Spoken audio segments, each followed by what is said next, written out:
These are our stories from the driver's seat. Our opinions only, not our employers or school districts. Student safety and privacy always come first. So no names, faces, routes, or, you know that kid, details ever make it on the podcast.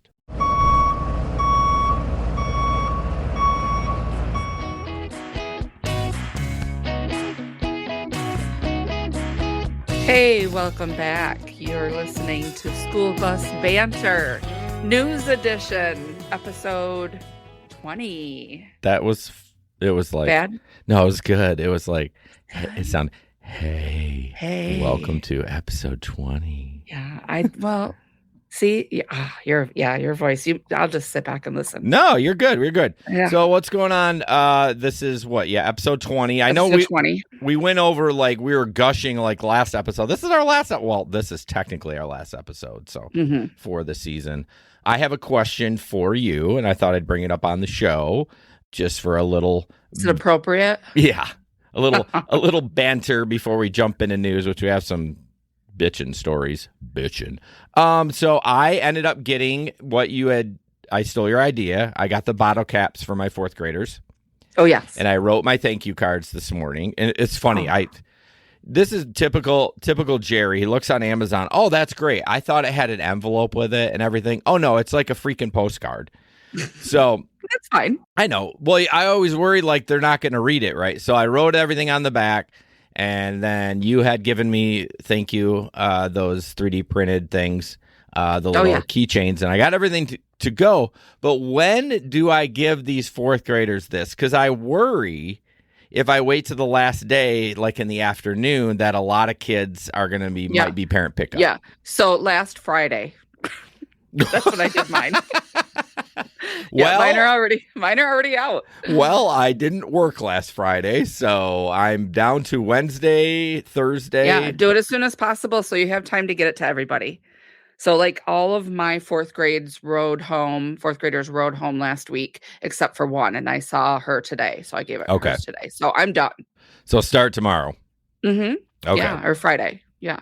Last Friday. Well, most of my kids do ride home, so my fourth graders, but yeah, you never know. They get picked up early, or something could happen. But yep, I did that, and the boys were like, I had that one where he wanted provolone cheese, so it was all candy. So they'll have candy, and then they're like, why does provolone cheese? I'm like, only him and I know that story. The student asked what he could have in his bag, and I'm like, well, what do you want in your bag? And he's like, provolone cheese. So there we go. And so I gave him in front of my other kids, my K through 3 then, but I told them, everybody gets treats at the end. This is the fourth graders. They're leaving us. They all understood. They all watched this. They're like, I said, does anybody think this isn't fair? No. I'm like, okay, it's fair. No, I know. Yeah. And then there was some tears because, they're great. My fourth graders, I love them. It's awesome. Well, unfortunately, I don't think a lot of my fourth graders realize that they're going to be on a different bus next year. Mm-hmm. I don't think their parents have told them. I mean, why would they, right? It's the end. Like, why are we dealing with fall shit and at the end? And so I don't know if I should say something to them, or they'll get the hint maybe, or maybe when they show the card to their parents, they're like, oh yeah, sorry. And they're probably like, I never got to say goodbye. I mean, maybe, I don't know. Should I tell them? I mean, they know. I mean, their teachers are preparing for them. They've been over to the fifth grade building and seen it. So I think they're gonna. I assume mine know. I mean, obviously, because I gave them their bags. But yeah, it's sad. But if you know what driver they're going to, and you think they'll be fine, then they'll be fine. I do. So all right. Well, thank you for that tip. I will start Friday doing that for you. So. Yeah. All right, going to jump in some news. First up, there's a video, and again, I will post these in the show notes so you can watch them. And if you're any bit on social media, and search anything bus like one time, it's going to always show up in your algorithm. So you may have seen this, but there's a video of a student falling out of the bus, and we're going to watch that and kind of decide whose fault it is, but it is interesting that I think the attorney on this one was talking about it. I don't know. So I'm going to shut up and we'll just play it. Tonight, only on 10, a 10 on your side investigation into how a Norfolk Public School student fell out of the back of a moving bus. Yes, I started investigating this on April 16th on a bus bringing home students from the Academy for Discovery at Lakewood around 3:28 p.m. Something went terribly wrong. Andy Fox is here with what he has found. Yeah, Regina, you first covered this story for us. Thankfully, she did not have life-threatening injuries. And Norfolk Public Schools reports she recovered well and went back to school not long after the incident. We also reached out to a nationally recognized certified forensic video analyst who counters what Norfolk Public Schools says happened. We showed Ed Baker this video we got through a FOIA request from Norfolk Public Schools. He notes the video was altered due to redactions and blurring of faces, makes it a little bit more difficult. Before that, we interviewed Rick Fraley, who is the Chief of Operations, Norfolk City Schools, on how he summarizes what happened on bus 219. So it's kind of horseplay. And she leans back on him, and you see him go towards the window. So it's kind of horseplay. And then she leans back a little harder, and then you see her left arm use the emergency exit handle for additional leverage to push back on him. Then the young man chooses to push back on her, and his inertia was so intense that she literally flew out the back door. I don't see that. So one of the things that may have taken place here is he's positioned himself to make the turn, but he's trying to keep his bus in his lane of travel. So he's got to turn it sharper and quicker during the turn, which may be the causation of the chirping, the skipping sound. Yes, it's all in the right-hand turn. Tonight at 6, Ed Baker does what he does. Okay, first of all, that guy's a kind of a tool. The reporter guy. He's way too excited. And why are we doing this special report on it? Like, where is this that there's no news? And I don't know. It just seems interesting. There has to be another camera angle, right? Is that the only camera angle we have? That would be my first question. I wonder if that's all that the district provided him, them. And you're right. It is kind of a straight shot to the back. It seems kind of weird that they would only have one camera, but maybe it's a little underprivileged district and they don't have a lot of cameras. But, if you look at that bar, it almost seems like, ours have a guard around it. It didn't seem like it did, but it was so hard to see if. It's very hard to see. Yeah. And that's what they're saying, that they redacted it, but to try to maybe cover kids, identities or whatever. I saw pushing back and forth, exactly how the principal, I'm going to assume, or the admin person explained it, horseplay in the back. And then they went to use the handle and it opened. After I watched, or I knew we were going to watch this video, I sat in the back of my bus and the handle like pulls up, right? It pulls up. So you would have to hang on to it and then pull up. Yeah. It would be all not impossible to fall out, but hard. Well, just where she was, it was hard to see, but like I would think she would be on. So, this is hard because the way you're looking at it. But if you're looking on the back, you would think if you're looking towards the back, she would have to be on the right and grab it because it would pull up. But she was on the left. So I was kind of confused. I mean, obviously it opened. I mean, it doesn't just open by itself. Regardless, it did, yeah. I think it's probably a little bit of both. I think it's probably him whipping that corner, whatever. It didn't look completely out of pocket. And, right. All you need to do is, you don't have to lift that bar all the way up. You only have to lift it up so it releases the latch. So that's true. Maybe with her doing that and then the turn, it just kind of opened up. But as you heard, she was fine and stuff, but I don't know. The admin guy seemed a little nervous talking on camera, but who knows how often he's done that. I just hope it's investigated fully and, that if the bus driver's not at fault, it's not at fault just because that happened. Yeah. You wonder why someone, why did you bring in this video person that, it just seems weird. Like it didn't talk about having an attorney to like kind of blame the driver, but like I guess I don't know why it's news, right? Yeah. They're going to create drama where they can create drama. Oh, sure. But yeah, I mean, it's a good conversation to have about, if you got kids that are doing that kind of stuff. Like, I don't even tell my kids, hey, don't touch this. In fact, it's funny when you do your evacuations, you're like, okay, go. And they're like, I'm like, yo, you got to pick the bar up and open the door. Like, what, pretend that bus is on fire. Yeah. And I drive that special needs class throughout the afternoon. And I do have one that beelines it right for those handles to open them up. So if they don't have a hold on that student, they're over there like right at the window opening and the buzzer's going off and everything. So good lesson learned. I mean, teach your kids how to use it in the emergency. But then if you hear that buzzer going off, you're going to assume it's an emergency and and it's, write them up if not. Yeah, and it's loud too. It's super loud, at least in my bus. The bus I'm possibly losing. I am losing. I'm so sorry. I know. Sorry. RIP. That's another thing I went into my brain today too, because I haven't driven since Thursday morning. So then I've had a day, folks. I've had a day. Mm-hmm. All right. Next one, New York school bus driver fired after video shows brake checking with students on board. Like, this is classic. You're stupid. You're on camera. What are you doing? Did you expect any other result? So, I don't think the union was going to be able to save his job, but we'll watch this and then call him an idiot.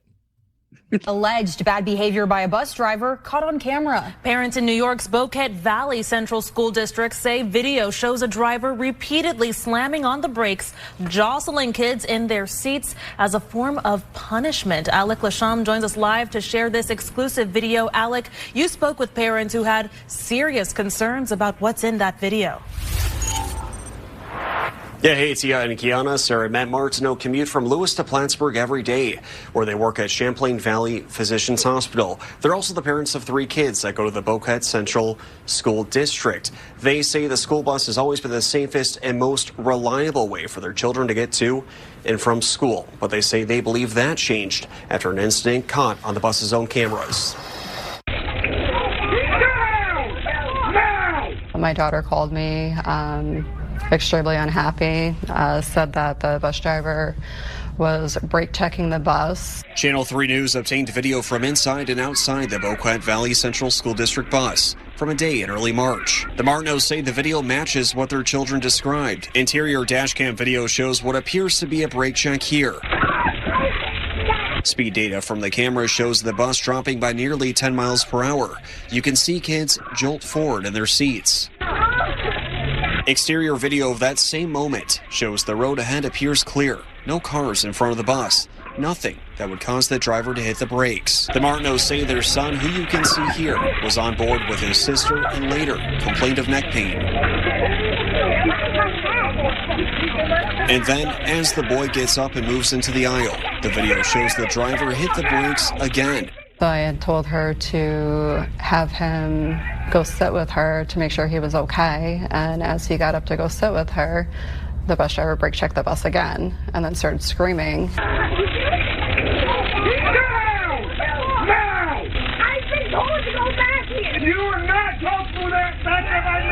And in that exchange, he appears to suggest the braking was because the kids weren't listening.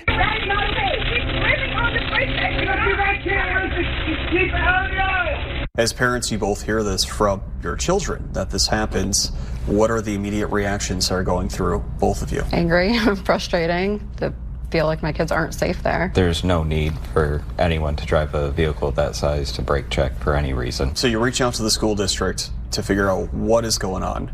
What did they say to you both? I mean, what was the communication like? I reached out to the superintendent. He confirmed that There was some inappropriate yelling and there was some braking, but it was deemed appropriate braking. Matt Martineau says after the incident, he waited weeks for answers. And in late April, he went to a school board meeting to raise his concerns publicly. 5 days later, the board voted unanimously to fire the bus driver, Jeremy Ward. The district has not said why, and we do not know the specific reason for his termination. I followed up with the Martineaus to get their reaction in a phone interview. I feel like when it was raised to the principals and they reviewed the footage, it should have been dealt with then. It should have been just okay, yeah, there's something that occurred and we will deal with this. And that didn't happen. So one of the big things that frustrates me for those parents is that he had to go to the school board before that driver got fired. I'm all on board for protection of the driver. I am. But when you have that evidence, I mean, how do you defend that? He was hot. Like it looks like the entire ride. That wasn't just a moment. That seemed like that whole ride was going to be like that. That bus driver was hot. If you're getting on your bus with that, and that's why I'm so glad we're doing this podcast, is just to hopefully, the tricks and ideas and stuff that we come up with on our bus banter, other podcasts is to help like those moments not get that elevated. Yeah. And he was yelling at kids to sit down. I didn't see anybody standing up. If you're picking the battles of stuff being in the aisles and, you're going to have to train them. You can't just go in yelling with guns ablazing. They don't respond to that. Yeah. The way he yelled that first part, it was very uncomfortable. Yeah. Like, I was like, oh, very man. Uncomfortable. Like, you can yell like that if you have a good not like that, but it was very mean. But like, you can get after your kids if you have a good relationship, and you can get after them and they respond. You know what I mean? But if he's going into that every day screaming like that, they don't give a shit about you. No. You're just a mean old grumpy bus driver. And I'm not defending kids acting up, and I'm not defending him either. He needed to be fired. Hence my initial comment about they should have fired him long ago. The parents shouldn't have had to gone to the school board, because my guess is that wasn't his first issue with admin. I would almost guess. It's a tool. I think bus drivers think that it's, going to work by shouting and yelling, but it's proven very ineffective. And those kids are only just going to probably come back, twice harder as far as, attitude and behavior. I do understand the frustration now again, we're not talking about this moment. We've kind of scrolled off to a little bit, but I do understand the frustration of having a child that just won't listen no matter what. Like, it's just, to me, it's so easy, or like, it should be easy for them to understand. I don't want you walking throughout the bus. I don't want you, whatever it is, like, just a simple command, and they don't do it. And we just, I'm a dad. I've had that too. You just get frustrated when the kids don't. You do. Like, what are you doing? Like, it's not that freaking hard. But again, we don't remember when we were kids, and sometimes that stuff is hard. But yeah, I agree with you 100%. Yelling at them repeatedly literally won't do anything. But I get the frustration. I've been in his shoes. But that being said, you can't brake check. I mean, what did you think was going to happen? Like, of course. And obviously that kid, the little kid that had the neck pain, sister was on, had a phone, was texting mom.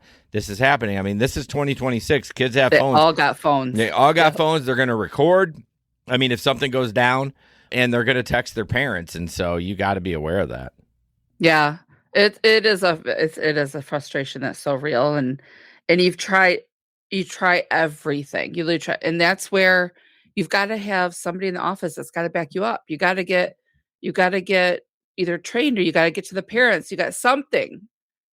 And if you don't have that on the other end, that's another frustration. Yeah. I mean, I told my daughter she wants to be a teacher, and I'm like, listen, if you have a great admin at your school, then you're going to be successful. If you don't, get out. Don't. Yeah. I mean, you can spend a couple of years there trying to see figuring it out, but like, you don't have to be dedicated to one school district or even one building. If you feel like, hey, I've heard so-and-so is a great admin at, and we go where you're supported. Yeah, for sure. Go where you're supported. And that's the same with bus driving. I mean, I love it here. I think it would kill me if we didn't have, things in place and union and stuff like that. But I'm not married to it. I mean, I guess some would say I'm married to it. But, I mean, it just, I would go to a district that, it's got that supporting cast for you. Yeah, because it's so important, especially, okay, yeah, your kids are great now, but for whatever reason, you may get a wild hair. They move into the district, you think, okay, I got these young kids, I can train them. But all of a sudden you get a sixth grader that moves into the district and is just, unmanageable at the time. And then you're catfish. And then you're like, oh, my admin, okay, yeah, they're not great. And now what am I going to do? If you have a good admin, then it doesn't matter if you get a wild kid. You're like, okay, we're going to work with them. So. Right. Yeah, that's frustrating. Yeah, that was tough to watch. So the moral of the story is, 1, don't lift the emergency handle in the back, and 2, don't brake check when your kids are being dicks. Yeah, that's hard to do. That's hard to do? Did you just say it's hard not to brake check? Yeah, no, I don't drive that way, so I wouldn't even know. Yeah, for sure. I think, like you said, that relationship with your student is so important. And I was reminded of it today. I got a nice note from, I think, a 7th grader. And it was just amazing. Like, I cried a little because I'm like, wow, she's so quiet on my bus too, all year, so quiet. And little did I know, she just was like absorbing things and taking it in. And she's like, you say hi to me every morning. And, she has cute outfits. And I'm like, well, yeah, I mean, it's not hard. Well, it's not that it's not hard, but like, I don't understand. I know we're getting off a tangent, but I don't understand drivers that go into this and not want to like impact kids in a positive way. Right. Yeah. Like, I just don't get it. Like, the money's not great and the benefits, okay, they're okay. They're not bad. But I mean, you can get way more money somewhere else with better benefits. You got to be, we're here because we like to drive. Yes. And I do feel some pride being a bus driver, and I want to impact these kids. I want them to be like, oh, my bus driver was great. And or a kid that said, it's not great at home, but Mr. Jerry always said good morning to me every day. And that meant a lot. I'll even take, Miss Joe's okay. Like, at least, they're going to remember me and say, oh, my bus driver wasn't that bad. That's why I'll take it. Yeah, you'll take it. And you never know how much you impact, or you never know how much you impact in a negative way. Yeah. Because I guarantee the kids that had a terrible bus driver at their 50th high school reunion, they're going to be talking about that piece. I mean, he'd be dead, but they're going to be talking about it, how terrible that person was. So yeah, for sure. Think about that when you start your bus tomorrow morning. Do you want to be the driver that they remember that was great, or that they loathe you and they're glad that you're dead? Brake check and you have neck problems now. Anyways, well, thank you guys for a great season 1. Actually, as we record this, we hit our 1,000th download. I'm pretty happy with that. It means a lot that people are listening, but please share it. Please leave a review. I know I don't say that enough, but please share it with a friend that might get enjoyment out of it. I know it's specifically for bus drivers. I know it's very niche down, but there's, what did we say? Didn't we do a stat one time? Wasn't there like 250,000 drivers or something? Like, it was pretty high. Yeah, it's a good number. I mean, that's a lot of people. It's a lot of us going through the same thing. Yes. And yeah, okay, you might be in Illinois or California or Nevada or whatever. Yeah, generally, we're all kind of dealing with the same stuff in varying degrees. And those of you that have air-conditioned buses today, you suck, but it wasn't thankful that you do. It wasn't that bad. It's hot. You are sensitive to the heat. We've established that. Yeah. So, all right. Anything else you want to say? We're going to try to pop in maybe in July with some things, but as far as I know, I'm shutting this bitch down for the summer. I'm sad. Yeah, it's been a lightning speed year. So, thanks everybody for listening. And Jerry, I'm sure I'll see you in probably 5 minutes. But for everybody else that found us this year, thank you. And yeah, let's pop in the summer and say hi, see how things are going. As always, same bus, same kids, different stories. And remember, for the love of all things, just say 10-4. 10-4. Signing out. Bye.